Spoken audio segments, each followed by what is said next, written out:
Ladies and gentlemen, welcome into More Important Issues. More Important Issues is brought to you by our sponsors, Tennessee Tap House, Hound Dogs, and Blue Water Climate Control.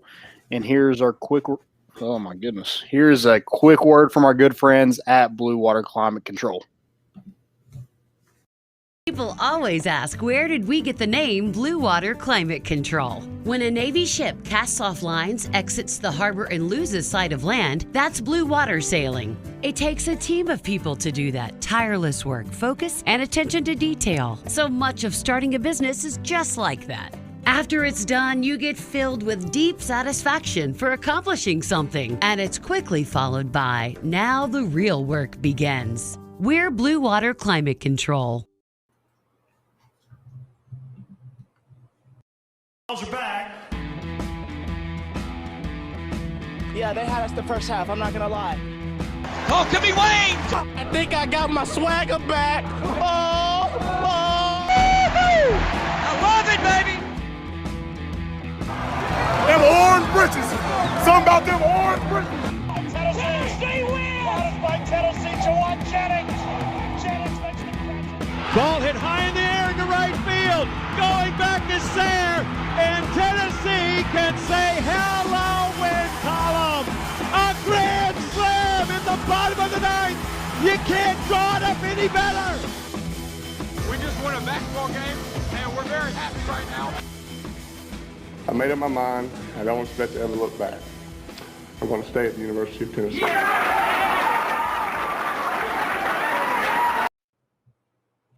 What is up, everybody? Welcome into another edition of More Important Issues. It is Thursday, July 29th. Hope everybody's having a great week. Go USA. U.S. men's national team is playing Qatar in the CONCACAF semifinals right now. I know a lot of soccer fans in here, so I wanted to throw that out there, get everybody riled up in Austin, Texas. Also, the Olympics.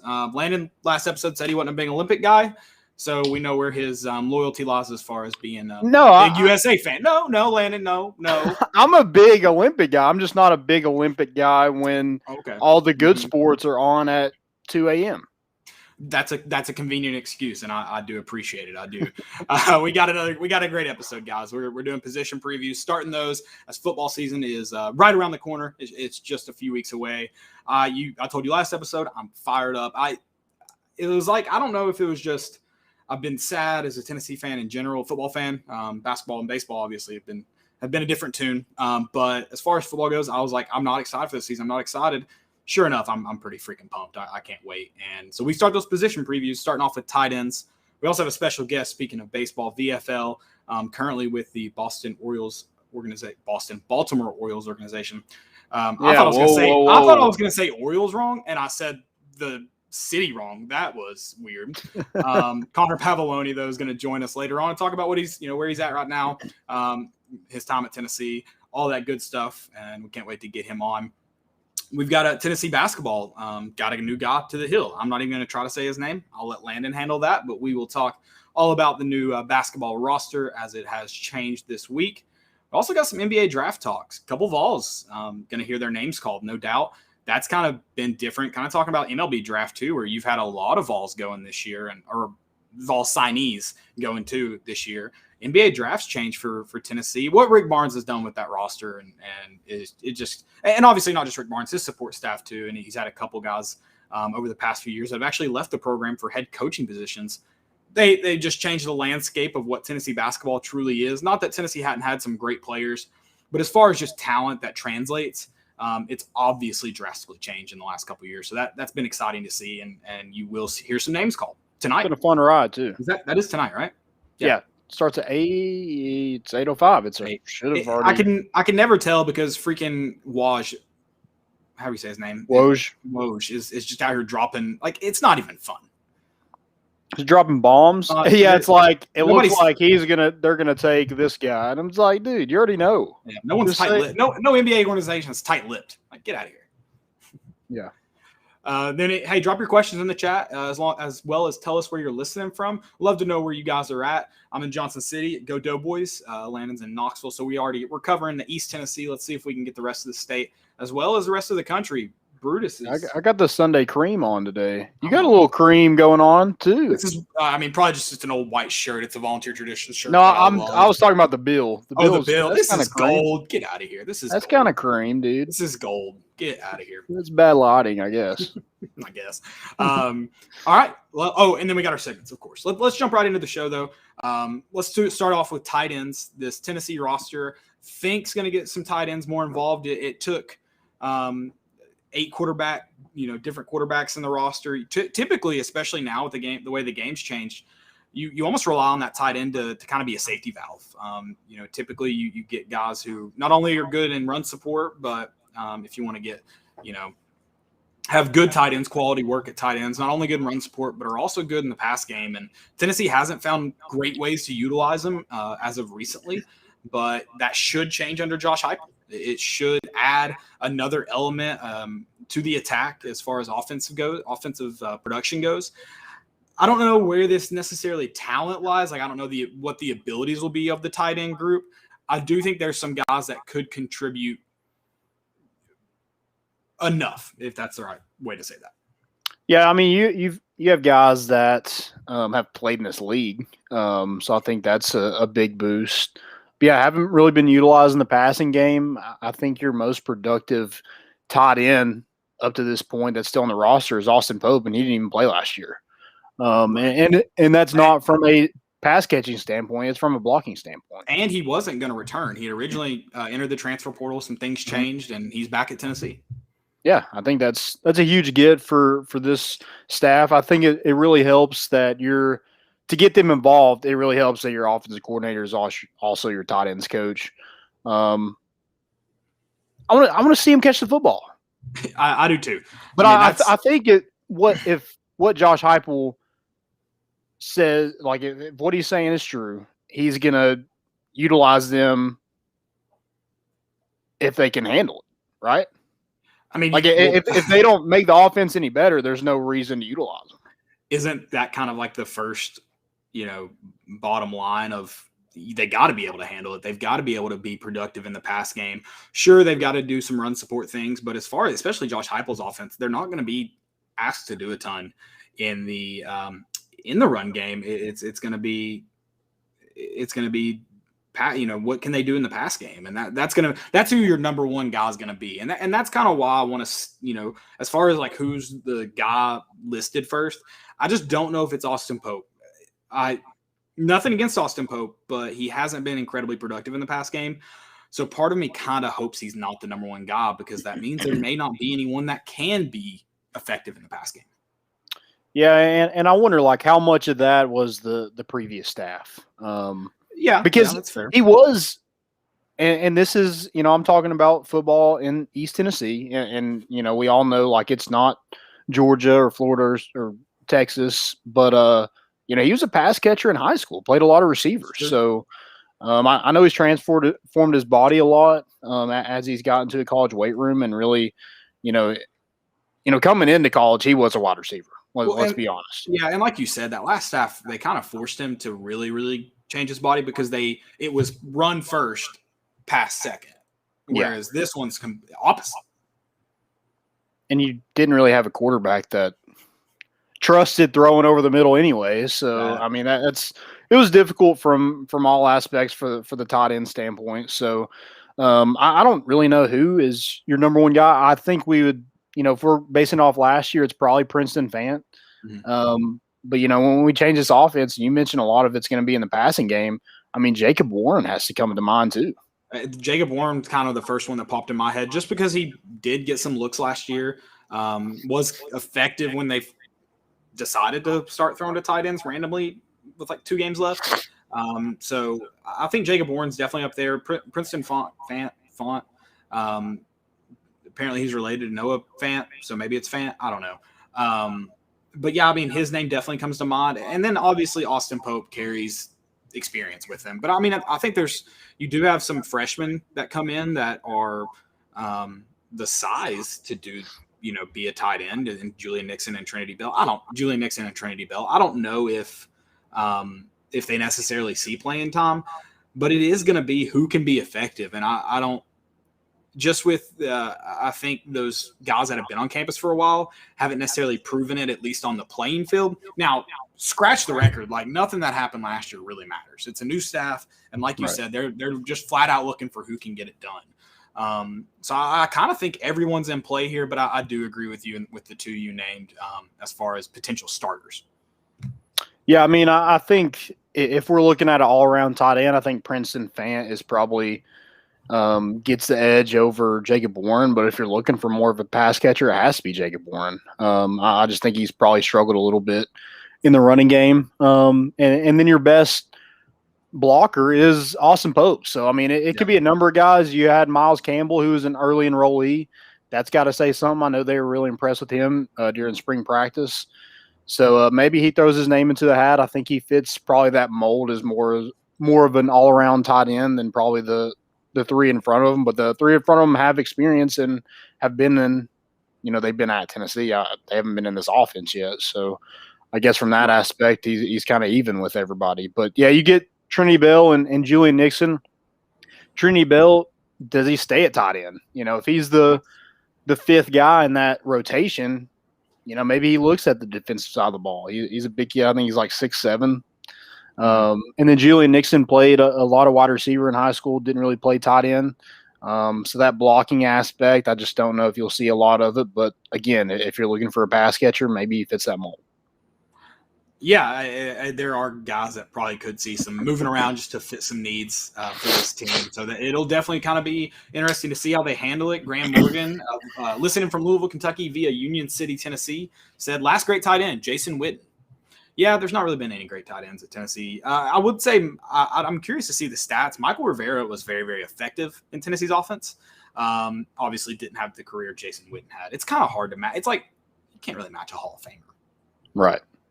That's yeah, tough. That's tough. That's tough. You got some guys, Jason Karoom made an NFL roster for a little bit. I mean, he wasn't anywhere close to how productive Jason Witten and Michael Rivera was. But and then Alex Ellis made, I think he was on a roster. I think he was at Tennessee for a while. Is that right? Yeah, that's right. Okay. Yeah. So, but yeah, obviously Jason Witten's in a different category by himself. One thing I am kind of curious to see is what are these tight ends asked to do in the run game? Because I think that can also determine a lot of how you do it. I mean, I'm curious to see how we run the ball. Is it going to be a lot of outside stuff? I mean, obviously you have to run inside the tackles just to keep it respectable, but like what, and do you have the running backs to even run outside? How much speed do you really have at that position right now? I think a lot of it has to do with the offensive line too. I mean, last year they were pretty terrible. So they take a step this season. You hope Cade Mays takes not so much in the run game though. They were okay in the run game. Yeah, they weren't. I would say good in the run terrible. Game. Yeah, I would say good in the run game. But if they have you also lost Wanye Morris, Brandon Kennedy, Trey Smith. So you're having to replace three starters. So yeah, what does that offensive line really look like? How can they, do you have to add a tight end to really make up for some of those losses? Who knows? Do you use Austin Pope in a fullback role, kind of like you did 2 years ago? Yeah, I think, and that's another thing too. H-back. I was about to say I guess I need to go watch more of Heupel's offense at UCF. Are these tight ends almost H-backs? I know the H-back was really, really popular. I think it even got listed on some rosters as a position a few years ago in some of these offenses that are newer and just slinging the ball. So is a tight end, whether it's your mainstay, do you kind of have somebody that's that H-back guy? That could even bring more people like Austin Pope kind of back into the equation. I don't know. I mean, I guess if I had to pick a starter right now, I almost default to Austin Pope because of experience and because you don't know much about the other guys. But again, that doesn't make it seem promising that they're going to be very, very involved in the pass game. And how healthy is he? He has back issues, so it's not like a broken thumb or something like that. That's a real problem, especially playing that position that you play. Right. And another thing too, I'd say as far as like how these tight ends have to be quality, because in this offense where you're throwing the ball a lot, you're trying to get as many guys into space as possible. if you take a passing option out of it, that just makes it harder on your quarterback. So if you have a guy lining up there at tight end, or a guy lining up at H-back, whatever it may be, if you take away that passing option for that quarterback, that just makes that job a lot harder in a year that you hope it's as easy as possible on the quarterback. Mm-hmm. Yeah, I feel like in this offense, from what I've seen from UCF, they do a lot of kind of safety stuff down the field, and then when they get to the red zone, they're really targeted. So their one tight end last season only caught 10 passes, but 3 of those were touchdowns. So I like that conversion rate. Yeah, really looking to find the tight ends in the red zone, and so who can fit that mold? Who can be a mismatch in the red zone? And then you're wanting to go fast in this offense too, so you're not going to be able to sub out. So you got to be conditioned. So how conditioned are these guys? A lot of the freshmen, maybe this is their first year in a college program. Maybe that's a little bit more difficult. But I don't really know where they played in high school. They might have played an up-tempo offense, but probably not as fast as this one. Yeah, I mean, I don't imagine it would match it. It's obviously going to be a different level. Okay, so I just tweeted this out with our tight end preview. So your starter, who's your starter? Who's your number one guy this year? Is there a number one guy? So take away the starter. Who's your number one? Is there a number one? I think if you're going up tempo, you have to have a number one because I think he's going to be in the game majority of the time. Maybe you switch out drives, but it's probably going to be one guy for the majority of that drive. I'm going to go Princeton Fan. I think he has the experience. I think he's a better all-around tight end than maybe Jacob Warren and Austin Pope, and it's nothing against those guys. I just feel like he probably gives them a little bit more. I think he caught 12 passes last season. And the tight ends combined only caught 18. So I'm going to go with Princeton Fant, and I think he triples his touchdown mark from last season, which is 1. So, yeah, he's getting 3, guaranteed. Mark it down. I don't know if you can bet on that, but future bet, there you go. There's your future for this year. So Jacob Bourne, you said there were 18 total. Jacob Bourne had 6 of those. So it was just those 2 guys that got catches? Yep. Okay, well, then, I mean, nothing like I'm not gonna sit here and say it's. But are you not surprised that the guy from UCF only had 10? I was shocked. I am a little shocked by that. I'd be curious to see how kind of they worked him. How much are tight ends even on the field then in this offense is kind of. Yeah, that makes me question that now that I heard that stat. If you're not really giving them anything, they'd probably rather throw to a tight end or wide receiver. Yeah, like I said, if taking an option away from this quarterback in this offense is not great to do. So yeah, I'm sure that had to do a lot with it. So it's going to be who can step up. If you want to be on the field, you better produce. Is kind of, I guess, what this is going to be. And this isn't going back at you like you said. Nothing against those guys. I am going to go Jacob Warren. I just think. He's like you mentioned red zone. Well, Jacob Warren, he's bigger than everybody else on the field. So he's probably more of that red zone threat than Princeton Fant. Fant may be a little bit more athletic. That may help him, but I got to imagine at tight end, you're probably looking across the middle a lot. And at that point, it's just kind of body on body and who can be stronger and tougher. And I'm going to go Jacob Warren. He did get a touchdown last year late, and he actually kind of made the play too. It wasn't just a catch in the end zone. He's athletic. He was a wide receiver in high school. They might have had it listed at tight end, but he was on the outside most. He was rarely lined up at next to the tackle. Right. So he is an athletic guy. He's a guy who you're like, man, if he's going to play tight end, he's got to bulk up. Well, he's bulked up. Right. He can play inside and he can be effective in run and pass if he's willing to be physical enough. And just because people like to hear differing opinions, I'm going to go Jacob Warren as my number one this year. And obviously to be determined, we'll see where the staff takes it, but. There you go. I think either of those 2 guys are probably going to be it over the more experienced Austin Pope. Yeah, I'm interested to see what the 3 freshmen look like. I mentioned Miles Campbell was an early enrollee, had a really good spring. Does he get some looks at that? Maybe not at the start of the season, but you could maybe see him a lot more toward the end. And those are some very athletic guys, the freshman tight ends you brought in. Yeah, I think Miles Campbell probably has the highest ceiling out of probably everybody on the roster.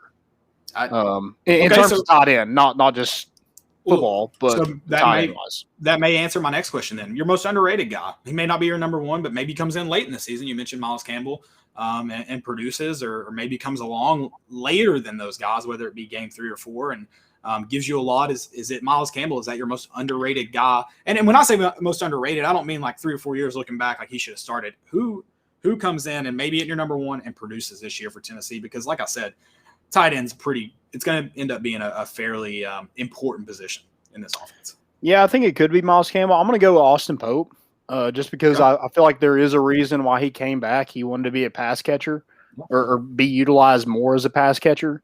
And so I'm interested to see kind of what his role is within this offense and being more than just a fullback. Yeah, I mean, that's a good point in terms of him coming back. I mean, definitely seeking places that he could be more utilized and more effective. And then obviously when you see a guy that throws the ball over the yard and bringing that offense to Tennessee, that's a little bit more attractive to you. It makes you want to stick around. And I mean, maybe even had a hand. And speaking of guys sticking around, Harrison Bailey originally, his dad said he was going to leave Tennessee. He didn't say that specifically, but it was like, we came to Tennessee for Pruitt, which to me sounds like we're leaving if Pruitt's gone. And he stuck around, and I would guess Heupel's offense had a lot to do with keeping him around. Yeah. Yeah, I mean, that's got to be a selling point. Got to be a selling point for, recruiting tight ends. Julian Nixon came in as a wide receiver, but, is kind of a bigger guy, not a super fast guy. So a guy that I'm sure having the OC also being the tight ends coach really helped out with, hey, this offense is, set up for a guy just like you, but we need you at tight end and not wide receiver. Yeah, and think about it. If you have a quarterback that can spread, that you have the speed on the outside. If you have a quarterback that spreads the ball all over the place, that just makes your job as a tight end a lot easier because there's going to be a lot more open space in the middle of the field for you to sit. Right. Yeah, absolutely. I'd love to see it. Doing good today, Vols. Throw it to the tight end. Doing good. Throw it to the – yeah, I'm a big tight end guy. Big Rob Gronkowski. Let tight ends wear 69. That's what I'm going to hate on the NCAA for this year. Can they wear it in college football? They might be able to. Obviously, they're not in the NFL, or Gronk would wear number 69. Oh, yeah. Dude, what about his Madden rating? It's already like an 86. I mean, I know he had a good Super Bowl, but I was thinking about Madden. I was thinking about Madden yesterday. I can't wait to play Madden. Maybe it's football fever, but like dude, normally I don't care about Madden. I always buy it because I love playing at least one season, or I guess like 2 or 3 seasons. Yeah, I'm just not going to buy it anymore. I just don't like. I feel like I'm playing the same thing. It's just updated rosters. It's just part of it. Like you just do it, kind of like buying season tickets for UT. That's fair. That's fair. Yeah, I'm an idiot. I might just go do it. Let's do it, and we can do an online dynasty. Would you have more fun doing online? I guess franchise mode. Yeah, I mean that'd be fun. You get the opportunity to playing with the pros. There you go. There you go. That's all I got for tight ends as far as just previewing them. If you want to, drop them in the chat. Tell us who you think the starter's going to be, or someone you're excited to see. Let us know. We're gonna transition to we've got a special guest bringing on. We're gonna welcome on former Vol, Connor Pavolony. Connor, thank you for hopping on tonight, man. We appreciate it. Thank you guys for having me. Absolutely, and we obviously do want to talk about your time at Tennessee, and especially this season being so special. But right now, what's going on with you? What's that process kind of been like getting to the Orioles and draft process and everything? How's that been? It's been great. I'm in Sarasota, Florida right now, just working out and trying to get game ready again, and then I think I'll start playing in games again down here in like a week. So like next Wednesday-ish. And then hopefully from there, I get to go play in the minors a little bit this year as their season wraps up and get ready for the off season and then get ready for spring training next year. So there wasn't really much of a break from the end of y'all season to you're about to start a new season. So what's kind of that been like to get ready for a new season like that? Yeah, you're right. It wasn't much of a break. I probably took like a week off just in Knoxville to kind of get my stuff together and go back home. Got to spend time with my roommates before we all left. Kind of tried to enjoy the time with them as much as I could. But when I got home, it was go time. And I tried to, be moderate with it and not get too crazy, but just make sure I was still in shape and ready to go if I did need to play as soon as the draft was over. So I was kind of ready when I got down here, but they've been kind of really cool about building me back up and making sure that I'm ready to go before I do anything. And then obviously after the season, I took some time and let my hand heal. And I think that was really good for me to kind of just take some time away from the game and let my body get ready to play again. So I thought it was really good to kind of take some time off, but now I'm kind of right back in. I'm actually really right back in it. So some full days down here, but it feels good to play again. You mentioned your hand. What's the situation with the hand? Are you 100%? Like, would you say you're, because I doubt coming off of a broken hand in the middle of the season. Was it broken in the middle of the season? Yeah, so I fractured my fourth and fifth metacarpal, but they think that I really only fractured my so basically, like, it was my throwing hand, which actually helped a lot, which is a big reason why I could come back and actually play. But I fractured my pinky finger right here, like right towards the bottom right here. So kind of and it's not something that you can kind of like rush, so you kind of just have to let it heal. That's why it took me so long to come back. But yeah, it's healed now, and we had to get X-rays into MLB before the draft and everything like that. So that was quite an interesting process, and the University of Tennessee medical staff was great about it, and Woody's the best in the business. So yeah, that's awesome. Trying to stay away from fastballs to the hands now. Can you guys still see me? Yeah, we can see you. So you were drafted to the Orioles in the 7th round. What was that? Did you have like a slot value, or where did you want to go, or was there any kind of thought to maybe return to Tennessee? I'm gonna be honest with you. Like as it got into like the middle of the 6th, like low 7th, I was thinking about it. But obviously, I mean, it's public record that the Orioles paid me quite a bit over slot to sign. So at the end of the day, like, I wasn't going to turn that money down to come back to Tennessee. Yep. As much as I love the school and I love the coaching staff and everything like that, I think I'm ready to play professional baseball, and it's always been a dream of mine. So I think the decision got easier, as I got off the phone and kind of, settled in and said, okay, this is really what I want to do. But it would have taken, probably another round or two for me to say, okay, I'm coming back. But the Orioles called and they gave us what we wanted. And at the end of the day, it all worked out. How much Orioles gear do you have already? Well, it's kind of funny because, like, I'm still in orange, so I actually have a good bit of orange stuff down here, which is great. There you go. In terms of just Orioles gear, like, it's all at my locker at the complex. I got a couple shirts, some shorts.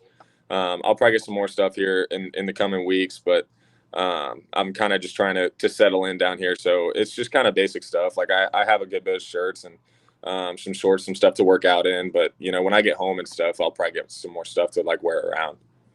Yeah, I was trying to figure out if that was a Tennessee shirt or Baltimore shirt at first. I couldn't. It looked more Baltimore orange, but some of that Tennessee stuff can get a little dark. So yeah, sure, but it actually happens to be Baltimore orange, so it fits in nicely. There you go. So looking back, you mentioned kind of that decision to come back to Tennessee. When you go play college baseball, was there ever could you imagine yourself even considering that? Like you said, dream to play professional baseball. Was there ever, when you were young, like, oh, if I get drafted, I may consider going back to school? Or was that how just special your experience and this season specifically was at Tennessee? No, 100%. I think, going into the year, the draft expectations for me were a little higher, and it all worked out at the end of it. But at the beginning of the year, I was like, probably not. Like, I think this will probably be my last year here. But kind of the experience that we had and the kind of fun that I had around those guys, and the coaching staff and just the University of Tennessee in general, like the fans, just the place, Knoxville, there was a reason I committed there, when I was in high school. And, it made the decision hard because Knoxville is such an incredible place and the fans are so incredible there. But I didn't think there was ever going to be a moment where I was like, okay, I'm going back to school. And then, watching the draft, I was like, I'm kind of thinking about it. And it I never thought I would be in that place. No. But, it was a great place to be in. Like, either way, it would have been a good situation going back to Tennessee or going to play professional baseball. I was never, sitting there like, oh, dreading, like, if I had to go back to school, so, and at the end of the day, like, it all worked out, and Tennessee is going to be a home for me for the rest of my life. So, I'm glad to have those guys, and I know they wanted me to go play pro as well. So, right. there's guys coming in, and Charlie Taylor's, going to be coming back as well. So I think there's a lot of catchers coming in that, I think are going to be able to do exactly what I did, if not a little bit better. And I got to work with Charlie every day, and, he's as good as they come as a kid and as a baseball player, and getting to work with that kid for a year. And I'm excited to be able to watch it on TV. I really am. You're gonna have to get that ESPN Plus subscription. A couple of Vol fans got shafted out of some games this year. So man, we had so much fun watching you guys this year, and it seems like y'all had a lot of fun too. What was that, like coming into the season, half capacity, and then when it finally got to full capacity for that Arkansas series, what was that like for you guys? Well, I mean, we were pushing, we wanted full capacity for Vandy. And I think the University of Tennessee was great, doing everything they could to get fans in the stadium, within the limits of the state. The Vanderbilt series was kind of just a taste, and we knew it was going to be just a taste. It felt packed against Vanderbilt. Yeah. Oh, yeah. And, when we walked in the locker room after that series, and we were like, dude, this isn't even full capacity. Like, just wait. And then when we got the okay to go 100% for Arkansas, we were juiced. Like, we were really excited. And it was something that we were waiting for, because we knew that, the University of Tennessee has one of the most passionate fan bases in the country, when it comes down to it. So we knew they would come. And I was just excited to see how many were going to be there. And it absolutely, blew my mind that, when I was a freshman, I would have never thought, as we were hosting a super regional and we had to have a block party because there were so many people that wanted to go.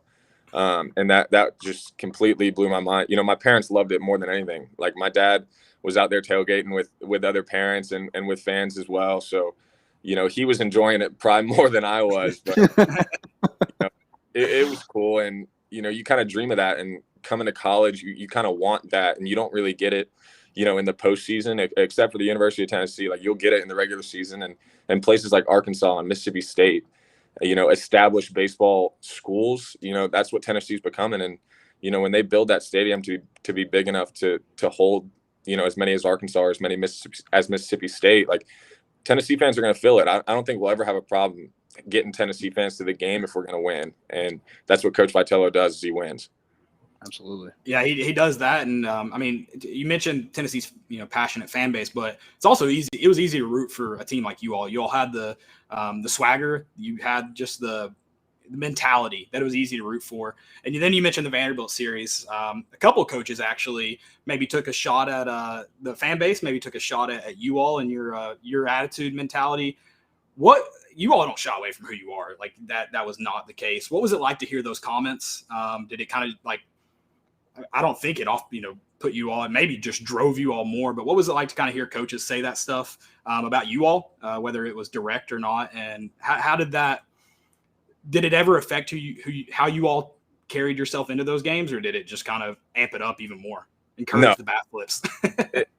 It never affected us, in the way that we approach games. We have a certain way we want to do stuff, and Coach V always preaches to be yourself. And at the end of the day, if we're winning, we can honestly do whatever we want. It sounds bad, but, like, we can do what we want if we're going to win. And when other coaches, want to comment that the way that we play, they don't like it. And, my only response would just be, okay, I mean, you don't put our jersey on every weekend, Beat us too. Number 22 does. So at the end of the day, if he's okay with it, we're okay with it. And if Coach V had a problem with it, we would change it, but he never did. And at the end of the day, we did what we did, and it was extremely fun. And that's why it was fun, is because of who we are, who we were.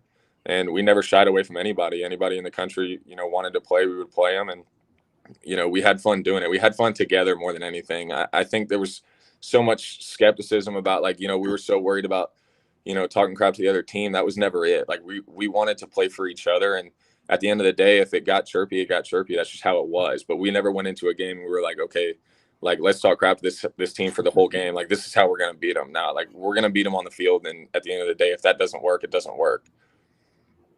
What is, why'd you pick Tennessee? You're a pretty high prospect coming into college. Why'd you pick Tennessee? You're from Woodstock, Georgia, not to be confused with the Georgia or the Woodstock back in the 70s. But, why Tennessee? Why'd you pick them?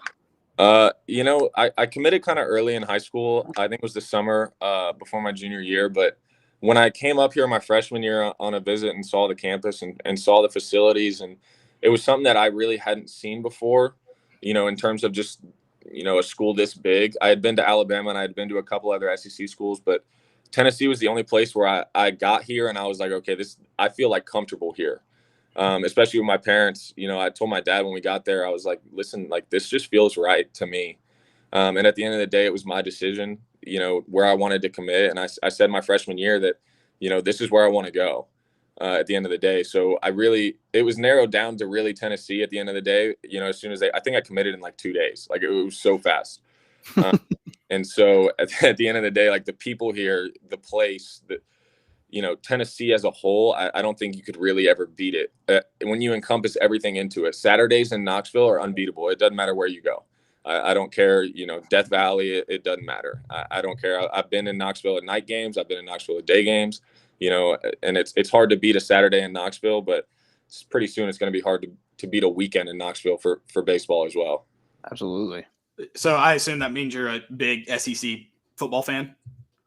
Kind of. I mean, I try to keep up with it when I can, but at the end of the day, like I watch it, but I wouldn't say I like keep up with it, like prospects and recruiting and everything like that. Right. Like not big into that, but I keep up with it. Yeah. Were you a Georgia fan growing up or?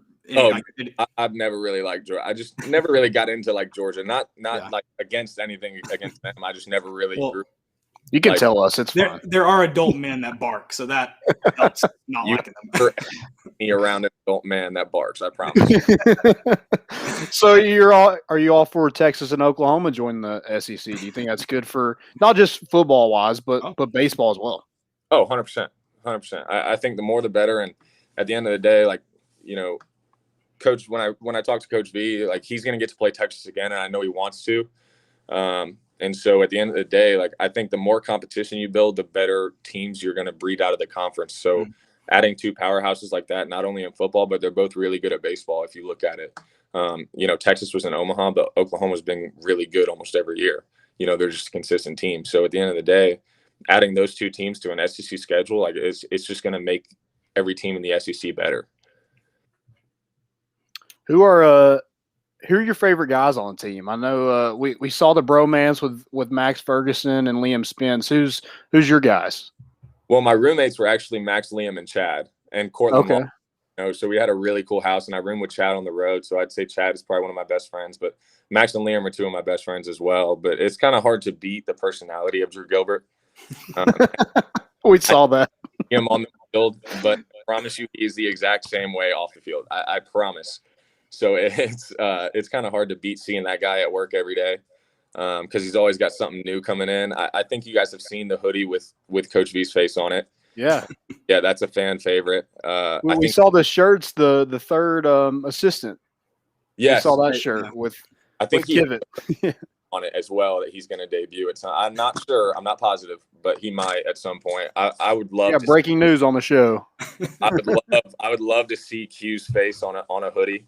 Because I know that he would hate it. That's why, because he's not a spotlight guy. But at the end of the day, like Drew Gilbert's one of the best. Rucker's one of the best dudes you'll ever meet, just as a dude. And the older guys like Pete Durkay and Luke Lipschitz, and Hef and Red. At the end of the day, like they were kind of the leaders of the team, but they were also just really good dudes, like really cool to hang out with. But they also held you accountable, and that's why we were so good. Is because we had guys like that on the team to kind of keep us straight the whole year. Yeah, so you mentioned that, the success of Tennessee baseball recently. What do you contribute that to most of all?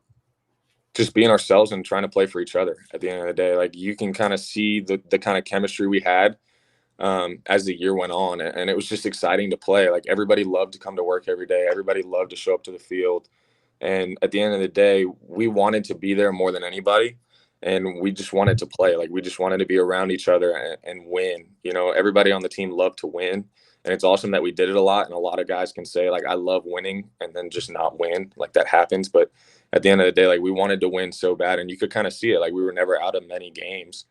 And there were so many walk-offs that we loved winning with each other and we just wanted to do it more. And so the closer we got, the more we'd been through together and the more challenges, I think it just only made us better and got us closer as a team. And our chemistry was, second to none. I think that's a big reason why, we won so much. You mentioned the walk-offs. 7 this year? Is that how many? I think you all got the nickname Cardiac Kids by the end of the year. I think even before the Wright State Grand Slam, I think that nickname was kind of trailing you all. So it was fitting for sure. Print the shirt. Did talking about your position specifically, I feel like every broadcast you listen to, they talked about how the Tennessee pitchers just attack the strike zone all game. Did that make your job easier? Like, did it feel, I don't know, just like you knew this stuff was going to probably be coming across the plate? I mean, those guys were throwing well, like Chad Dallas, Will Heflin. I mean, do you feel like it made your job easier to kind of have that coming at you the whole game with the style, I guess, that Frank Anderson instilled in those guys? Yeah, 100%. It makes my job easier when guys throw strikes. At the end of the day, it makes every catcher's job easier, but that's something big that Coach A preaches is we're going to go at guys, and if they hit it, it's just the cost of doing business. You'll hear Chad say it all the time. And he's somebody who really buys into it. And, it's not a knock on Chad, but I mean, a lot of people hit homers off him this year. He'd be the first person to say that, but he also finished with 2 losses. So at the end of the day, like the philosophy works and he bought into it and you can kind of see it pay off for the guy. So he doesn't have overpowering stuff. He's 92, 94 and his cutter is really good. Best in the country. So, that's why he was our Friday guys, because he wasn't afraid. And in the draft, you hear him talk about, his uber competitiveness, and that's who he is. He just wants to compete and win. And, that's why he was our guy. And I'd go to war with that guy every Friday of the week. And, he was one of my roommates. He was my roommate on the road too. So I kind of got in-depth looks at that guy, and, he's as competitive as anybody I've ever met, but so is our whole pitching staff. As a perfect example is Heflin. He's our Saturday starter in the SEC, and he throws a 91, 92 mile an hour fastball on a really good day, but he just attacks hitters and he mixes it up and, keeps guys off balance. And that's why he had a lot of success. And then you got Blade Tidwell, who's going to be a first round pick, who just throws really hard and has a really good off speed pitch. So at the end of the day, like, I think he's going to be the Friday guy in my opinion next year, and he's going to tear this league apart. And at the end of the day, he's going to get paid for it. Absolutely. So I'm going to go a basic interview question here. Favorite moment at Tennessee? I know you had a couple of them. You had the Grand Slam in the regional in 2019. You and Evan Russ went back to back against Jack Leiter. And then you had probably a 500-foot home run against Texas A&M with a broken hand. So which one was your? It doesn't even have to be just you, but what was your favorite moment at Tennessee? Got to be Drew Gilbert's walk-off grand slam. It's hard to simulate a feeling like that, and I wish I could describe it to you guys. But it was one of the most unreal feelings that I've ever had. It was unbelievable. And then, I mean, that's my on-the-field favorite moment. My off-the-field is easily the watch party we had when Crochet made his big league debut. That was one of the best things ever, was watching that dude take the mound in a big league game. It was sweet. How much did you have to ice your hand after catching Crochet? Well, when I caught it, it was painful, yes, and I did have to ice it a lot. But thankfully he could control it a good bit, so I didn't have to do very much. I just had to catch it. That's awesome. That's a good point. So you mentioned I do want to ask. I think we kind of asked this to Dirk A. We had him on a couple weeks ago. What was so every kid's dream is the walk-off grand slam, bottom of the ninth. What was there chatter going on in the as Gilbert stepped up? Was there chatter just like, guys, bases are loaded, this is it, like this is the moment? Was there anything like anybody kind of giving you're not going to say it out loud, no jinxes, but you're kind of looking at each other maybe like, hey, this could win it? Yeah, well, as the inning unfolded, I mean, I got on and then they pinch ran for me because I'm not very fast, which is I'm gonna be fast. Just wait for it. You're not telling yourself. and then Liam and Rucker got on and they loaded the bases with one out, and I was like, I mean, Drew Gilbert swings as hard as anybody. Like, if he hits it, it's going out or it's going somewhere really hard. And then he swung and missed at the first one.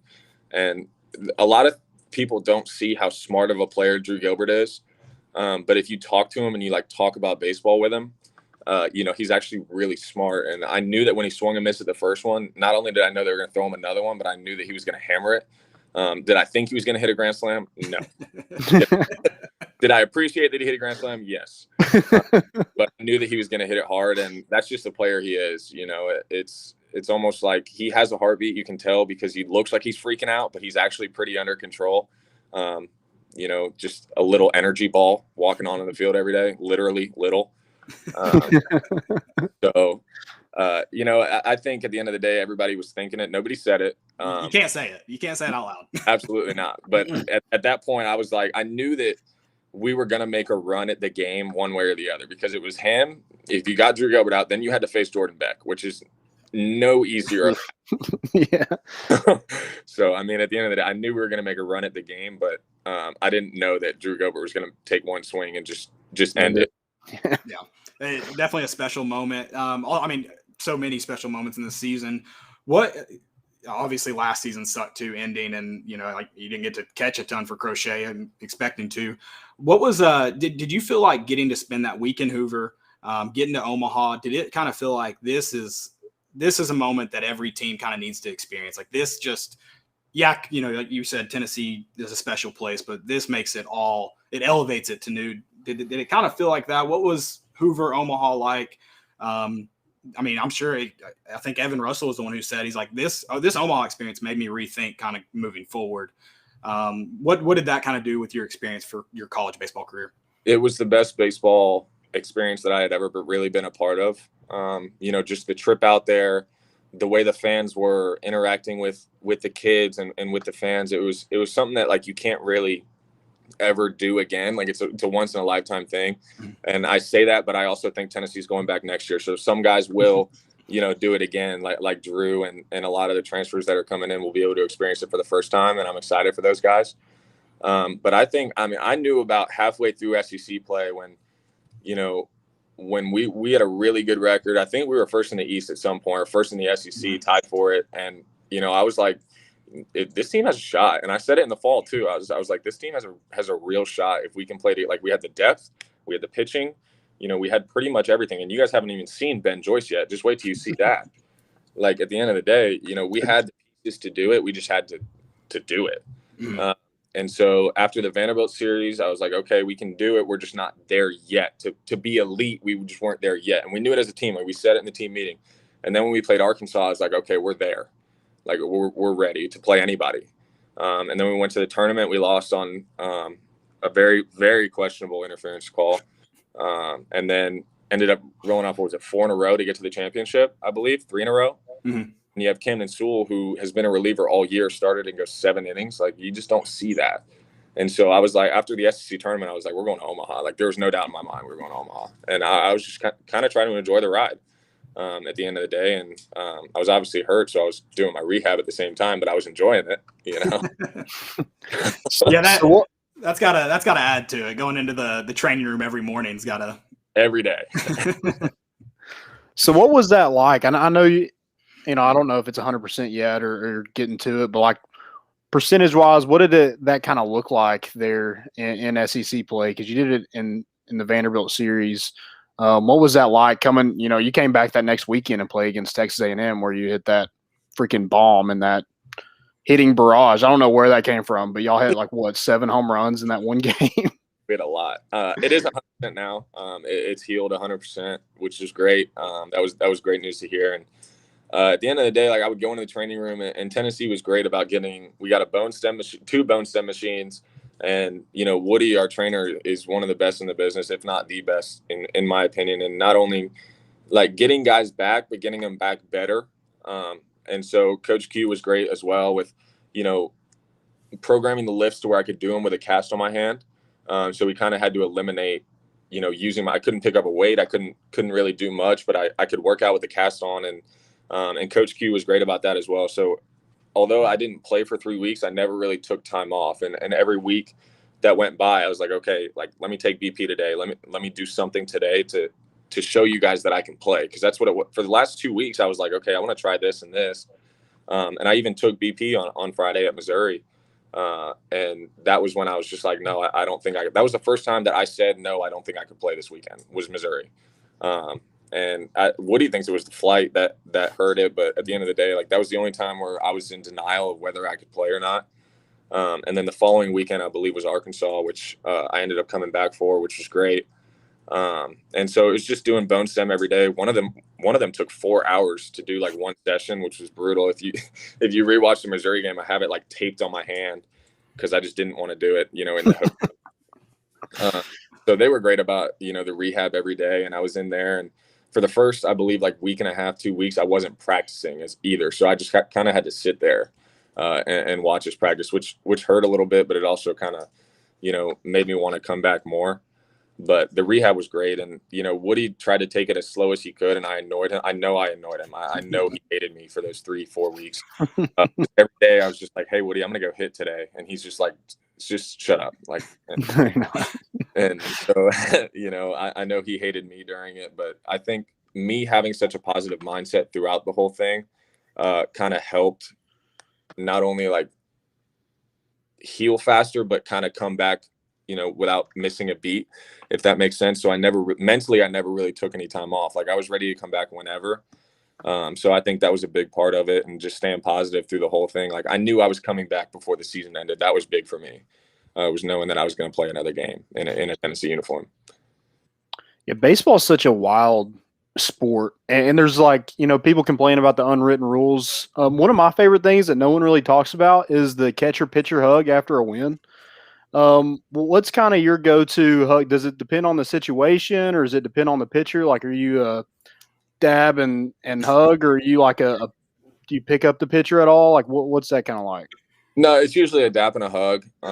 Sometimes, like when Hundley's closing a game out, I'll thank him sometimes when it's like really close, or like Redmond or something like that. Stallings, when he threw a complete game against Georgia, it was just like a dap and a hug, and I'm so proud of you. But the relationship that I have with those guys is second to none, and I think that's why we work so well together. Is because I tell them at the beginning of every year, like, I trust you and I need you to trust me. So like if they have something to say to me, they will say it, and at the end of the day, we'll move past it. But it's always love with those guys, so it's just a dap and a hug. And sometimes I'll just make a smart aleck comment at them, or like, one time Chad gave up a homer and I was like, dude, he hit that ball really far. And sometimes you need to take their mind off the game too, and just joke with them. And I'll walk out to mound visits and be like, what's up, dude? Like, what'd you have for breakfast today? And we'll just talk about anything but baseball. And I was about to ask, how do you calm them down when you got to go up there and you got to slow things down a little bit, maybe get the heart rate down? What's your go-to comment? Breakfast? Yeah, that, or I'll just like make a really like uncalled for joke about the situation. Like, bases loaded, 1 out, and I'll walk out there and just be like, well, this is tough. Can't get much worse now. Yeah, be like, well, we're just gonna strike this guy out and then get a fly out, or we're just gonna do a double play right here. Like making sure they know that I'm behind them, but also trying to lighten the mood a little bit, because I know that it can get lonely out there on the mound. Yeah, let me suggest one. Maybe go out there and just be like, point to the bullpen for him and be like, hey, you better pick it up. This guy's about to come in. Yeah. Or like, hey, I really don't want this guy to come in, so can we please start throwing strikes? Like, there you go. We're gonna miss happy hour. Yeah, I don't know if you have a girlfriend. Maybe find a cute girl in the stands and just ask him what he thinks of her. Just you can go all around with it. Yeah, options. I love it. You mentioned I think you were talking about the gear. We were talking about the gear earlier. What's I think first off, I know I'm a little biased, I get it, but Tennessee's got to have the best uniform selection of any team in the country. What's your favorites, or what was the one that you're like, we're wearing this again? Oh yeah, the grays are probably it's between the grays and the creams, but I think the grays take the cake on it because they just feel better when you put them on. But the creams were kind of heavy, but I liked them. I just like the way they look, and playing in is awesome.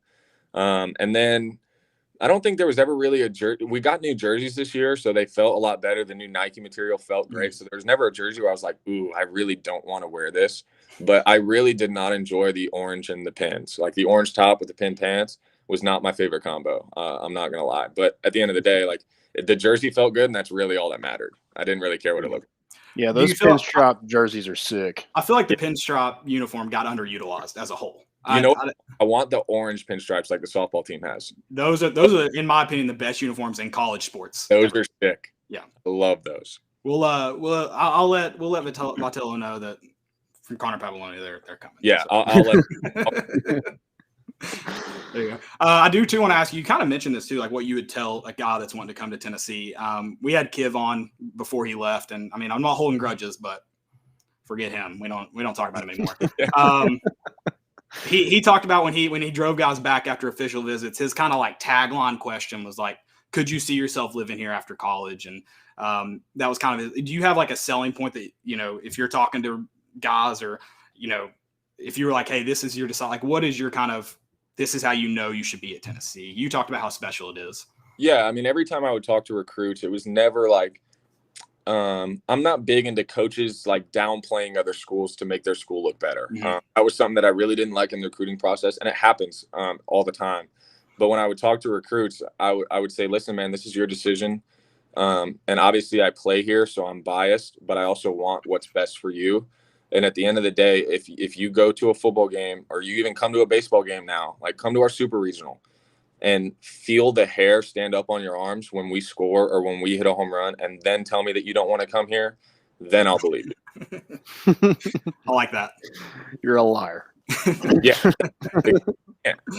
What do you think Tennessee needs to do in the renovations? What is your, like, this is what a ballpark is? What do you think needs to be added? Obviously, we need the stands down the left field line, but yeah, the stands down the left field line for sure. And then I think they need to put some suites in there. You know, so Danny White doesn't have to stand in the stands when he comes to watch the game, or Miss Plowman doesn't have to stand in the stands when she comes to watch the game as well. So yeah, with the peasants.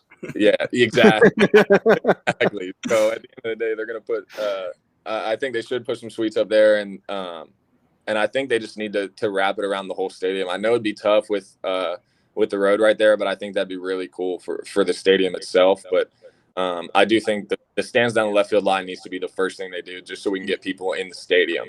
And I would not want to be a pitcher running to the bullpen down the left field line with our fans down there. I'm just letting you know.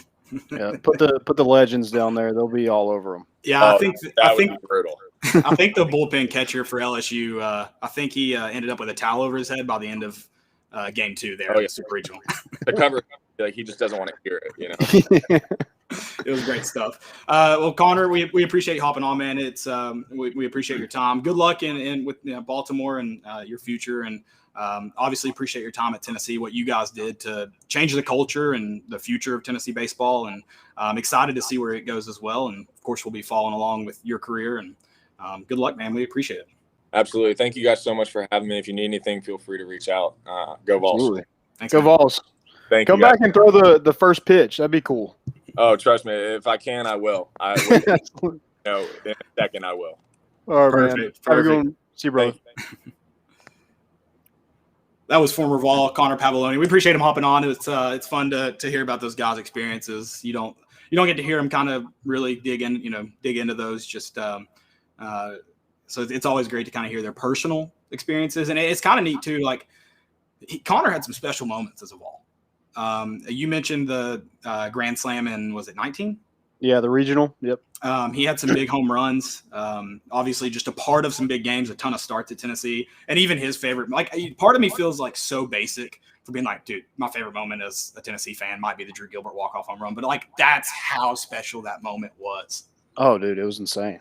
So that's always really cool. I'm so jealous that I couldn't be there. I know it's gonna be so funny to see, like, because I mean we thankfully get to talk with a lot of ball baseball players. Like in the next 5 years, that's going to be the number one response. No doubt. Oh yeah. I mean, just the sound, like I can hear that sound ringing in my ear. That like when you hit a tennis ball with a metal bat, that's what it sounded like. It was hit that hard. Yeah, it was pretty awesome. It was a great moment. And I mean, and to Connor kind of came in, he was a part of this group that truly did change the expectations and what Tennessee baseball was. And yeah, Tony Vitello is obviously the catalyst for all that, but it took those players and another thing too that I think will change, like kind of a lot of people are like, man, I hope Vitello can kind of keep this going. Connor and Pete, those guys that we've talked to in the last couple of weeks, like they have the same mentality as Kiv that we've gotten to talk to. They have the same mentality. He said we're going to be in Omaha next year. So, but they carry themselves the same way. Like those guys are in sync. They go out and recruit those guys that like have that same mentality, whether they're, and thankfully there are a lot of, top talent too, but that's kind of, they want guys that want to be here. They want dudes. I think Connor even said they have so many dudes on the team. They want dudes, and that's just kind of the mentality. And it's great to see. And it is funny. A lot of people would guess that this baseball team is very, very egotistical. No one I've talked to, from the staff to the players, have been egotistical. Graham Morgan just mentioned, nice to see a professional with no ego problem. 100%. That's what this team's about. That's like a lot of like you know, the unwritten rules of baseball people are. They're like, that's just ego and, you know, just disrespectful and blah, blah, blah. Those dudes are the opposite of that. Like, they're the opposite of that. So you shouldn't have a problem with how they carry themselves on the field, because that's just like you're making it up in your head. Yeah, I mean, it's definitely like Vitello and the staff has created that culture, and then they get guys that just fit the program. Yeah, and I love it.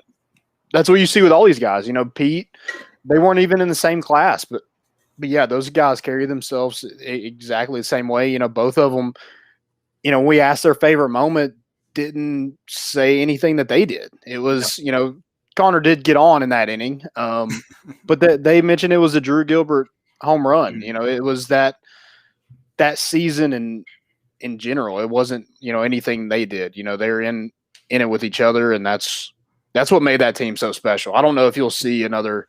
I hope we're able to see another team like that, but I mean, it's going to be hard to duplicate what they did last season. Yeah, I think even like what's funny is like the success was obviously cool and it drives everything, but like you said, rooting for that team, like, it was special. So yeah, I mean, because like, you haven't really done it right before. I mean, we haven't really done it since 2005, right, when we went to Omaha. But even then, like, baseball wasn't a big thing in college athletics back then.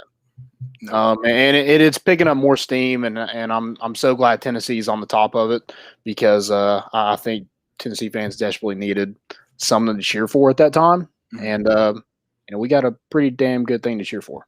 Yep, absolutely. Speaking of good things to cheer for, let's kind of flip to the basketball side of things. We mentioned, can't say his name. I'll let Landon do it. Landon, say it. Try it. You got to try it. Dude, you told it to me before we got on, and I said it one time. I should have written out like the pronunciation guide. I didn't do that, and now I'm looking at it, and it would just be offensive if I tried. Handje Tamba. Handje Tamba. Love it. Love it. Handje Tamba. Yeah, Handje the 3-star center out of Knoxville Catholic. Committed to reclassify to the 2021 class and committed to Tennessee. He's already signed, will enroll at Tennessee. Had offers from Auburn. That's all you need to hear. You know, Bruce Pearl's willing to get him on their team. Got to be Tennessee. You can't lose guys to a former coach that are in the city of Knoxville. You just can't do it. But a 7-footer, 225 pounds, you know, I think he's going to have to put on some weight, but I think this is a really good pickup for Tennessee. A legit 7-footer, you know, we've seen him play against some of the top talent. When IMG came to Knoxville to play Catholic, I think it was Jaden Springer's junior or senior year. You know, you really got to see him put on a pretty good performance with some of the best players in the country. And I think he's super athletic for his size. And, you know, I don't know if he contributes next season, but, you know, reclassifying, being a year younger, I think that it kind of gives you that, like, okay, I don't have to contribute this year. I wasn't supposed to anyway. I don't have to. So I think that it's going to be big for his development to kind of learn from some of these guys like a John Fulgerson. And then when he gets his time called in the next couple of years, I think you'll see a really good player. Yeah, I agree. And a lot of people are like, I mean, do you really want him to come in red shirt? I got to think, you know, a year under – I mean, I hope he has the expectation to red shirt, but a year red shirt, it's going to be more beneficial to his future than, you know, a year in high school. And I'm not saying every, you know, high schooler that should do it. It's a case-by-case basis. In fact, I would honestly say the opposite. I would say stay in high school for the experience, not because you're going to get better in high school, but because of the experience of your senior year and playing with the guys that you've been playing with. I would honestly say that, but I also don't think it's bad. If he believes, you know, this is what's best for him and his development, then great.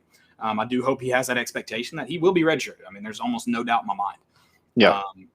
And so, but yeah, I don't have a problem with it. Like some people have been like, he just needs to stay in high school. I'm not in that camp. You know, do whatever's best, but yeah, I think it'll be great for him, especially for a guy that needs to put on some weight to be to really be that, you know, a guy that can do what is asked of the 5 position at Tennessee. So I think this will be a great year for him. Yeah, and shout out to Bobby Mays, another one of the Bobby Mays elite, or B Mays elite AAU team to commit to Tennessee. You know, using that pop line a little bit. I got some. Oh man, was brutal. But yeah, I think, Tennessee, they're recruiting. They have the number 2 recruiting class in the country now. They're not going to just waste a offer to a local kid. They have a specific plan for Tamba, and when he comes here, I think he's going to develop. You got to see the development from Grant Williams and Admiral Schofield, even Kyle Alexander, if you're wanting a big man example. Right. He was about the same size as Kyle Alexander was when Kyle Alexander left. I mean, you got to see that development from those guys and be like, if I can put this work in, I can be that same guy. I can develop into something really special at Tennessee. Yeah, absolutely. Agreed. And that kind of, is going to be proven in terms of what you can develop into, because a couple of guys could be hearing their names called, or we're only an hour in. Could be hearing their names called tonight, though. I'm trying to see. So we're at the number. We're the number 11 pick right now. So okay. Oh, so moving along a little bit faster than I thought it may be. So got to keep an eye on it to see where some guys fall.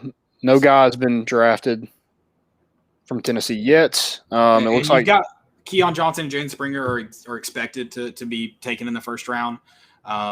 So there's potential for that. Sorry, I'm trying to get it on my TV right now. You're getting the USA soccer game. That'll be hilarious. That there's no way there's enough time to get that pulled down. But if it got pulled down from YouTube for that, that sound. Yeah. Stuart Holden's going to get us banned. Got you. And then Yves Pons has a chance to be taken as well. He'll probably be taken second round. If he is taken, this will be, though, the first time that, Mike Wilson, friend of the pod, he had 1977. I was about to say, I can't remember the year. I knew my dad was still in school for the Ernie and Bernie years, but first time since 77 that 2 Tennessee players be drafted in the first round. So yep, and I think it's the second time in 4 years that 3 players should be drafted in 3 years. Tennessee. Thank you, Mike Wilson. Shout out. 3 years. Okay, 3 years. Yeah, that's pretty cool. Very cool. I said at the beginning of the show, it just tells the story of what Rick Barnes has done for this program. And in terms of 4 of those guys are development guys. Yeah. So. And of course, guys like Rob Lanier, have a hand in that success as well. Oh my gosh, why am I blanking on his name? Schwartz. Kim English. Schwartz and Kim English. Kim English is the name I was trying to think of. Guys that have done a great job recruiting as well and getting those big. Yes, a lot of those guys are developmental, but you also have Keon and Jaden who were top of their class as well. And so they've done a great job getting those guys to campus. But this Tennessee basketball program it's going to be different in the future after Rick Barnes. And I'm very excited for this season. Don't get me wrong. But great to see some of the names that have been attached to Tennessee basketball that'll be playing at the highest level here soon. Yeah, and I think looking at Keon and Jaden, probably not the year they expected, but probably not the year anybody really expected with COVID and everything. But they're 2 guys that I think, from a defensive standpoint, I think they're 2 guys that could probably have a role right away. Right. Scoring wise and shooting wise. And I think Jaden is probably a little bit ahead of Keon, but when you go to pure athleticism, Keon Johnson is a freak. So at the combine, he had scouts drooling. Now, is he going to be able to help score right away? Maybe not. He's more of a slasher, kind of 2 guard. I think he shot 27% from 3 last season.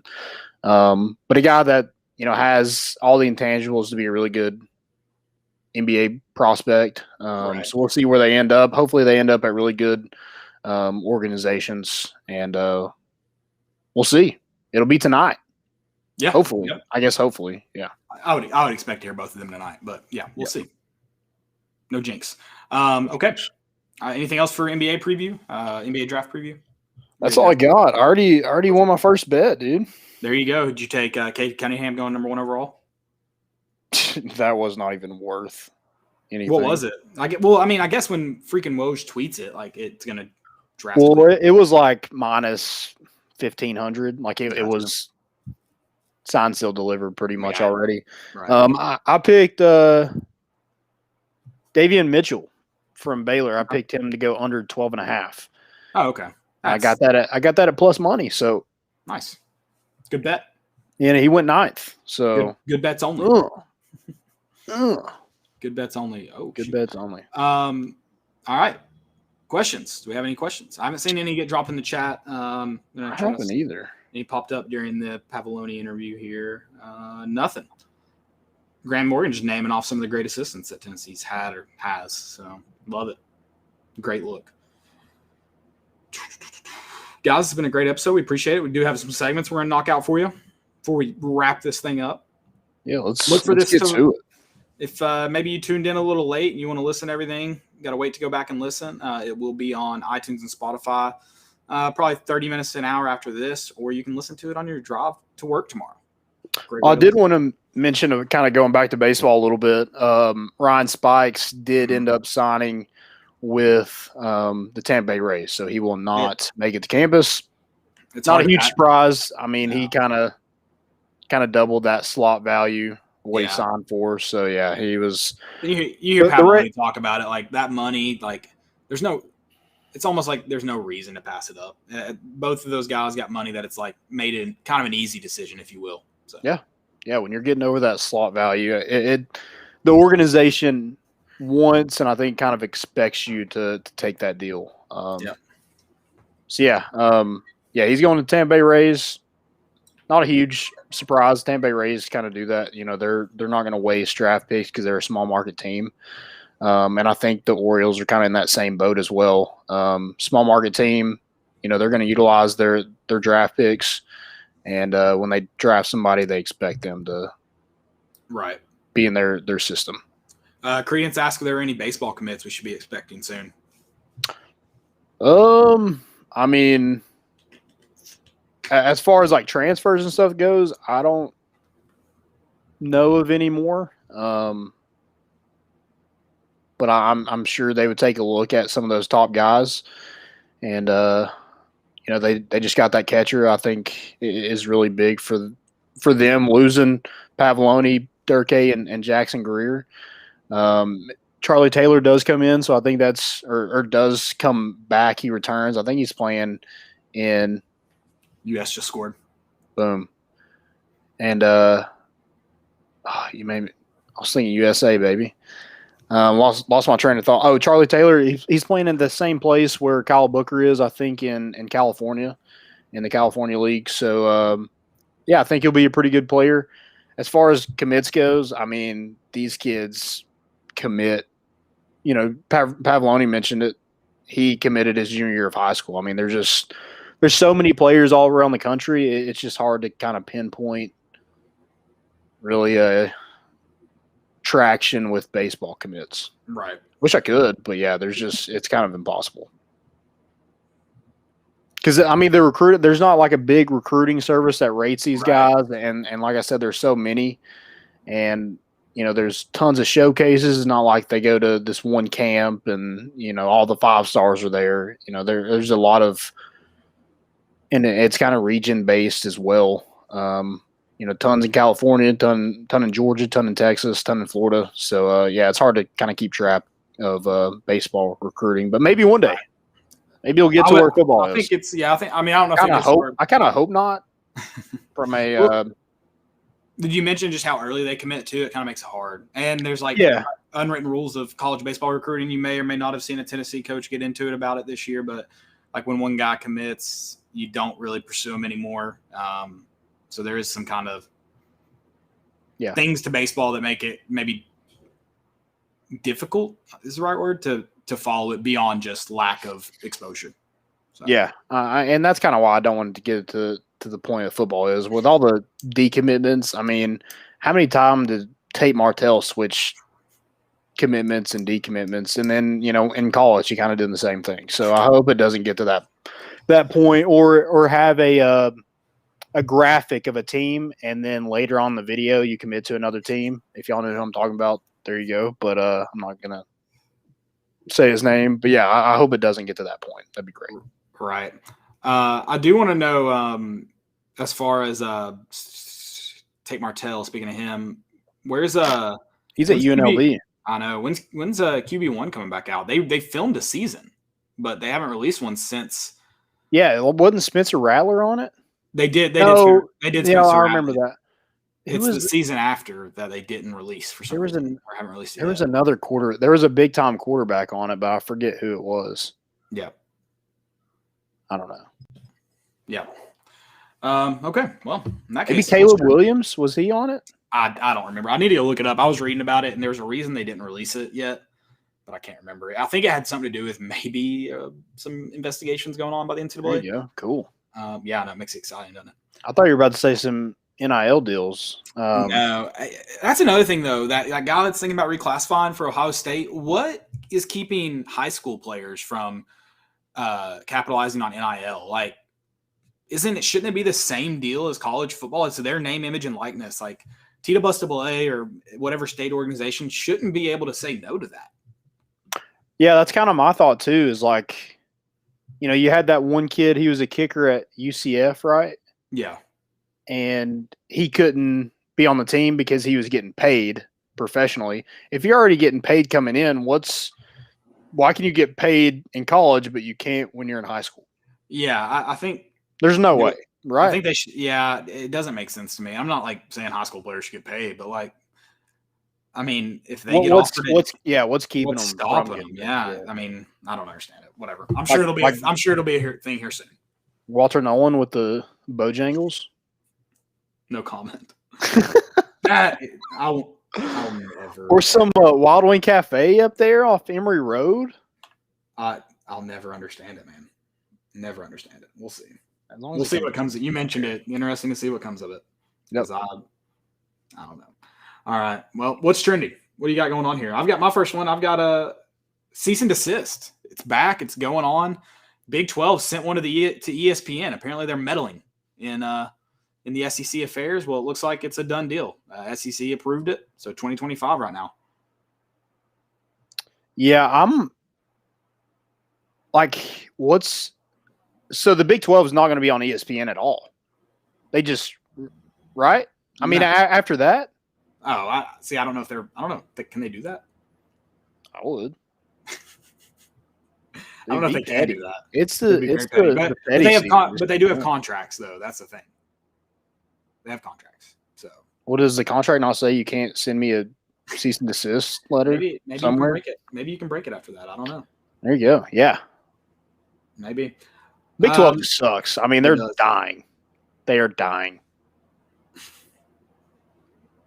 They're to the point where like they're not going to exist in a few years. That's a definite. Yeah. That's 100% fact. They're to the point where like any publicity is good publicity for them. So, I don't know if anything is like anything going on currently is good publicity, let alone. Yeah, they're just trying to be relevant, which they weren't relevant before all this. So right. Matt Adams said, I see Texas and OU coming in before 2025. I do too. I think it's possible as well. I'm surprised it's not happening next fall. I'm a little shocked. But I agree, Matt. But at least 2025, at least. So, I'm just kind of like, I don't care anymore. No, I mean, it's going to happen. I think you're going to see a huge restructure in college football. I think it could be good for college football if they do the right things. Like I said, it's just not competitive for everyone. Like, it's not a real thing. It's like if they let the guy that lost at if they let the guy who came in last at the Olympic trials run in the Olympics, he has no chance of winning. Why is he there? Yeah. So it's stupid. My next what's trending is Johnny Football, Johnny Manziel. Sorry, Johnny Golf. He played in the Texas Open this week. He didn't know that he had to wear pants for the event, so he brought shorts. And then had to, I didn't know I'm surprised they didn't have pants in the pro shop there. So he had to go and find pants. Didn't even have time to warm up before he competed in the Texas Open. There you go. Yeah. I think he shot a 77 on Monday. I don't know what he shot. Or on Tuesday. I don't know what he shot on Wednesday. Good for Johnny. And then in that same event, Tony Romo was driving an air-conditioned golf cart playing in it. Which, if you follow golf, most of the time they have to walk. I didn't know you could drive in something like the Texas Open, but apparently you can drive a cart. There you go. Well, he can do anything he wants in Texas. So Right. Mine is John Fulkerson. Yes, I'm glad you brought this Getting up. the deal. I mean, it's been too long. Yeah, I guess they've been really trying to work out the details of it because I got to think this was an obvious one. Yeah, I hope there's like a John Fulkerson like special, like whatever his go-to pals like order a is. Folky fry. Well, like just like your folky meals, like so it's like if he gets so my go-to order is 2 junior pals with cheese only, a Frenchie fry, and a regular pip. That's my go-to order. So like I can't remember what that normally is. 1 junior burger with cheese only and a large Frenchie fry and pip extra is $6.26. I do know that. That's how often I get that. That is scary, Caleb. So like that would only be $5.26 because it's the Folky special. R.I.P. to your toilet. No, that one's a light meal. It's 1 junior burger. Oh, okay. Yeah, that's a light day. That's just like lunch. That's a lunch meal. Literally, when we came back from John City, Riley got like 4 burgers. Yeah, so I was like, okay, he's gonna eat a couple and then like save some at home. No, he ate all 4 on the way. It was pretty disgusting to watch. Did he get 4 big ones or 4 juniors? He got like 2 sauce burgers and I think 2 juniors. Yeah, so they're all juniors. 2 sauce burgers. I only had 1 sauce burger for dinner tonight. And I told you, I mean, those sauce burgers mess you up. Yeah, let's just say I had to ride with the window down all trip long. Oh, they're delicious. They're worth it. But yeah, I love Pals. That's my favorite part about living in Johnson City, no doubt. It's Pals. You love Jefferson City. No. Graham Morgan said, congratulations to Kara Lawson. She won the gold in the 3-on-3 basketball tournament. I didn't know she was playing in that. She was the coach. The coach. I was about to say she seems too old to be playing in that. Okay. Yeah, she was a coach. And then Matt Adams also asked, who do y'all think Big 12 gets to try and make up for the loss of those two? I don't think the Big 12 will exist by 2025. Right. And I think if they do, they're going to get like Cincinnati and UCF or something like that. Oh, okay. They're just going to become a Group 5 conference. So we're reinventing cable. Right. But they have the Big 12 or the Power 5 name. So they would just be a Power 5 conference. I know, but like they're still not going to have a chance to win a national title is what I'm saying. But if they have those automatic bowl bids, they have I don't know. I mean, I think they would have a better chance than they do now, I guess I should say. Yeah, probably. But I think if the SEC when you look at strength of schedule, I mean, you don't have Texas and Oklahoma. I mean, you're kind of like you're playing in the Pac-12. Right. I think if the SEC like goes the way they look like they're going right now, I just hope they do restructure it to like make sense. I hope it's not as dumb as it is now where some teams have 0 chance. So yeah, that's what I hope. Any other what's trending? I don't actually. Oh yeah, I do. Coach Cutcliffe on the TikTok. Yes. Do you think that was planned? Do you think that was planned or do you think it just happened? Knowing like what I know about David Cutcliffe, I don't think it was planned. I don't think it was either. Where would he get a snake to plan that? Also, or do you think he has like a pet snake in the office? That's a big snake. Do you think that's his hook? You think that's how he gets girls back to the office? I don't know. I love that his belt is like way to this, like the buckle is like way to the side. Oh my god, it's hilarious. He's like the basic, like the fun grandpa. He does seem like the fun grandpa. He is. I mean, he's the Manning's grandpa. Yeah, I mean that's why they love him so much. He's just been that guy forever. Yeah, he got himself a snake in a TikTok. I love their reaction from the players. They're like, "What the hell?" Somebody tweeted, they're like, "Everyone's gangster till they see a snake." 100%. Yeah, 100%. I mean, it could have backfired on him. What if they decommitted after that? Oh, were those Duke's got snakes. Recruits? Yeah, I think so. That's funny. We should also, by the way, we should ban recruits from TikTok. That should be a thing. Like if you're a Power 5 recruit, you should. That's a good point. Yeah, I've seen too many cringy ones, so probably safe. Get them out of here. Okay. Any more Stupidity and Epidemic? We ready to move on? Yeah, let's do it. All right, I've got a good one. I've been saving this. Oh no! Here we go. John Dunn. This is a tweet, and there's so many levels of stupid in it. Get ready. In my opinion, you should have had to played. I'm reading it verbatim, by the way. In my opinion, or IMO, you should have had to played a sport at a high level to be a sports reporter or any kind of sports media. I'm sick of dudes bashing athletes when the only exercise they get is lifting a fork. If you weren't an athlete past 8th grade, you shouldn't be sports media. IMO. 8th grade. Are you ready to break this down? Yeah. Oh yeah. I can't wait.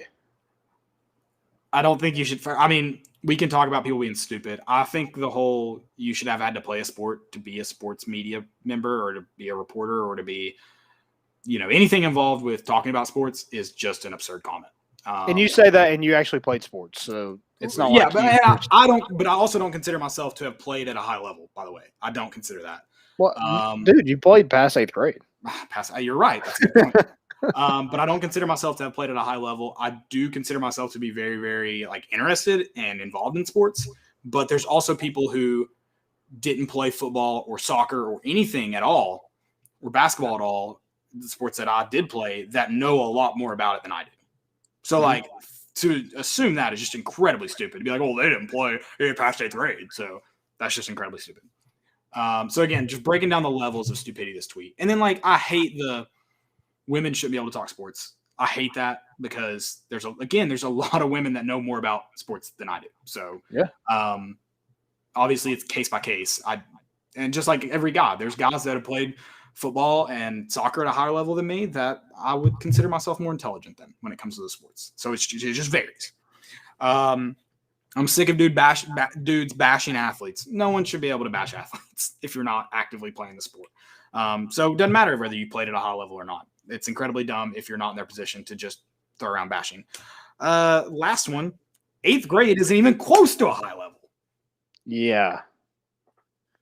That's a big yikes. Is that what his cutoff was? Like, I'm just. I did play his freshman year, and he's just like, I'm done, but I can be sports media. Yeah. Like, I played linebacker in middle school, Landon. Like, if that tells you how, and that was 6th grade, but if that tells you how high level of sports they are, yeah, that's not good. Like, it's incredibly stupid. Like, it's just an incredibly dumb take. And then he tweeted to follow up, this is about Wolken and Ravel. Stop quote tweeting me. So it's just about 2 guys. Why didn't you just say Wolken and Ravel suck? They shouldn't be allowed to report sports. And I would agree with that. That's dumb. Like, they're dumb. Yeah. Yeah, just say that.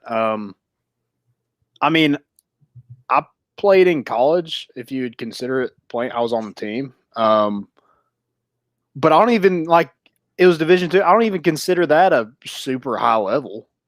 So I just, the opinion of you had to play in your freshman year of high school is completely dumb. Because when I'm thinking I talk sports, I feel like I know a little bit, but there's no way I know as much as Tim Tebow, and he played, he was a Heisman quarterback.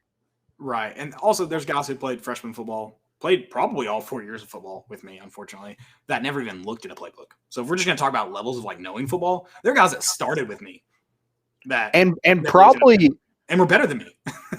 And probably couldn't name 2 people on an NFL team. Right. So again, just an incredibly dumb take for a lot of reasons.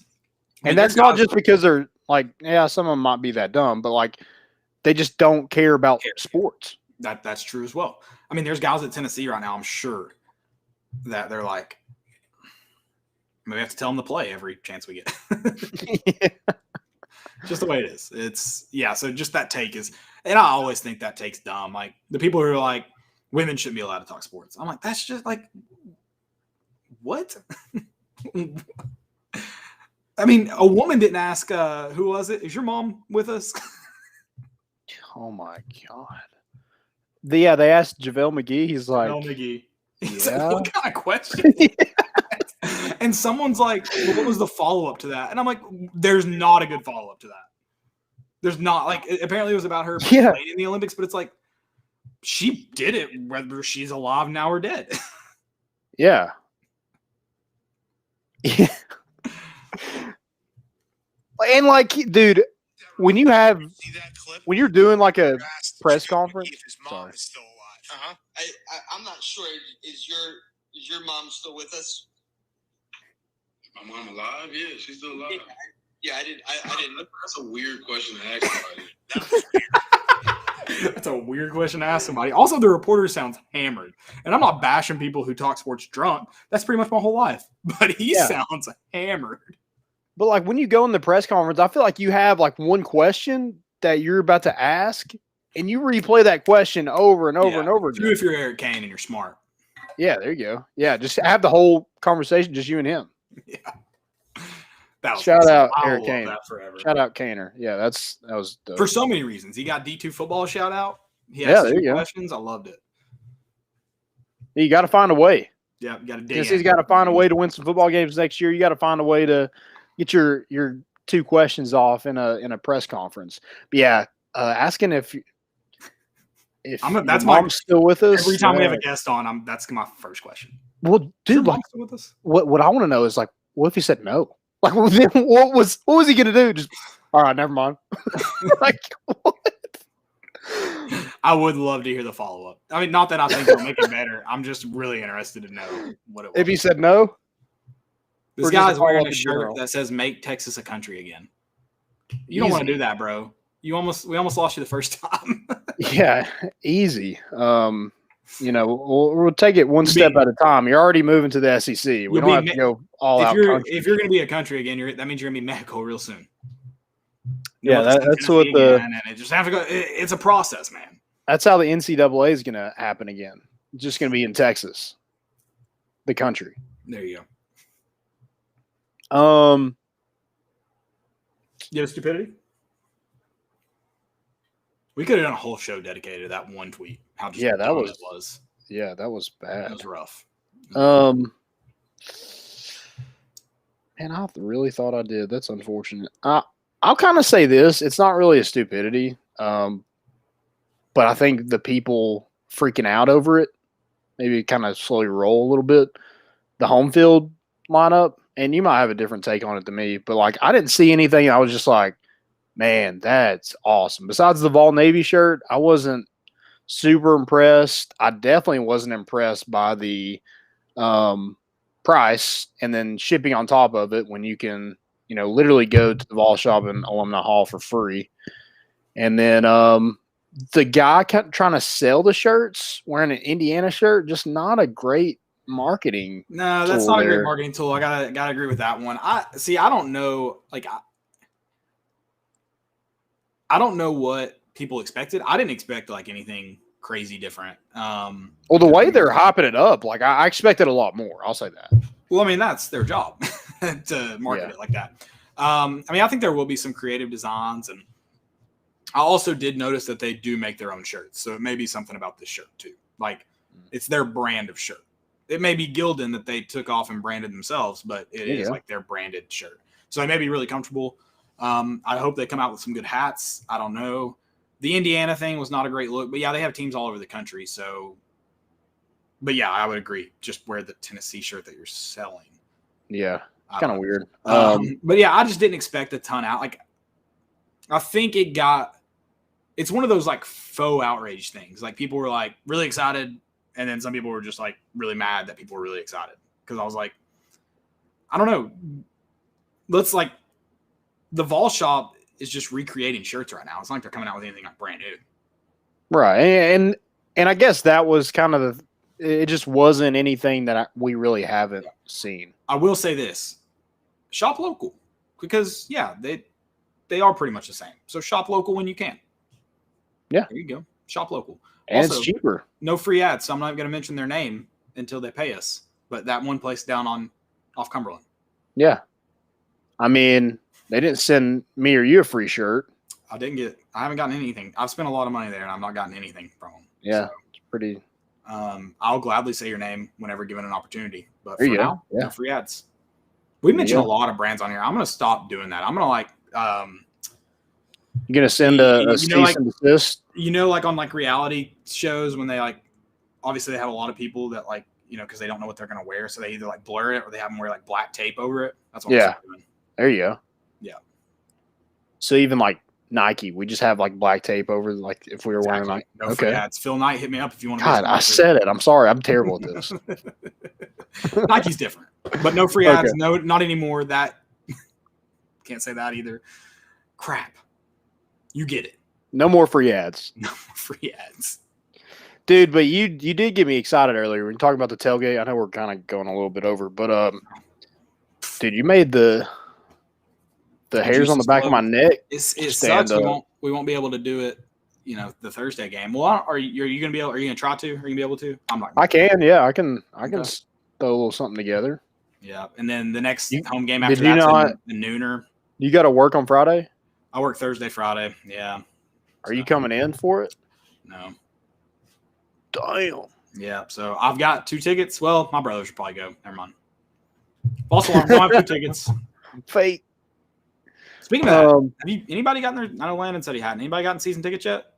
I need to ask my dad before I tell you. I'm getting a little nervous. Maybe Philip Fulmer took something else with him on the way out. He's going to be sitting in your seats. He's got a mustache. They're not Bill. Bill Fulmer. Yeah. Hey, there's no chairbacks, Phil, so take Landon's. Yeah. I don't have chairbacks. Wait, you don't have chairbacks either. You're like 2 seats below it or above it, aren't below it. Yeah, we're 1 row above it where we don't have to pay I think $2,500. But we get I think it's $50 or $100 for the cushion and the little back on it. See, we don't have that. So sorry, Phil. Yeah, dude, my back. When I didn't get them for 1 year, and that was the last year last year I do that. I don't know if we talked about it on the show. I don't like those because you almost it forces you to Well, yeah, my posture sucks anyway, so yeah, that's why it helps. It helps mine. Like I feel like I'm. Also, it's a lot easier to be in disgust and lean back a little bit when you have that. I'm not sitting in somebody's lap. There you go. I'm a big lap sitter, so that's all good. There you go. Should. Yeah, I'm excited to be crammed in and kneeling. Hopefully, hopefully, stadium's packed soon. With Bill Fulmer. With Bill Fulmer, I gotta get vaxxed. I was supposed to get vaxxed last Thursday. I didn't go. Oops. Is this your first one? Yeah, I just got waxed, no vaxxed. So okay. Yeah. Okay, so funny story. This guy, our intern, told me that it's so funny that I call him our intern because I shouldn't have an intern. He's not actually mine. He's just in my department. But he's my intern. Yeah. But he was like, yeah, my mom got all 3. I was like, what? Like all 3 vaccines? You just want this flavor, taste them all, taste test? I was like, dang, she got waxed, saxed, and vaxxed. So that means she got 5 shots, right? Yeah. Dang. That can't be safe. I hope it's not true. I kind of hope it is, but I kind of hope it's not for her health because I feel like that's not healthy. I'm going to get all 3. Why not? Yeah, sure. I mean, I'm sure the doctor, they just put them in between the fingers and just all 3 brass knuckles. Yeah. Just let them fight it out. Yeah. One's got to work, right? One's got, statistically speaking. Oh my gosh. That's crazy. I've never heard anything like that. That's hilarious. All right. Guys, it's been fun. We appreciate having Connor Pavolony on. Obviously, always good time. Have some more special guests coming up with you before football season and hopefully throughout football season too. So stick with us. Sunday night we'll be back. Yeah, been a lot of fun. Shout out to Connor. I wish him luck as he starts his new journey as a professional baseball player. It's pretty cool to say. He's in the AL East, so I won't cheer for any Baltimore Oriole except for Connor Pavolony. So he should feel pretty honored. But we're bringing the boat in.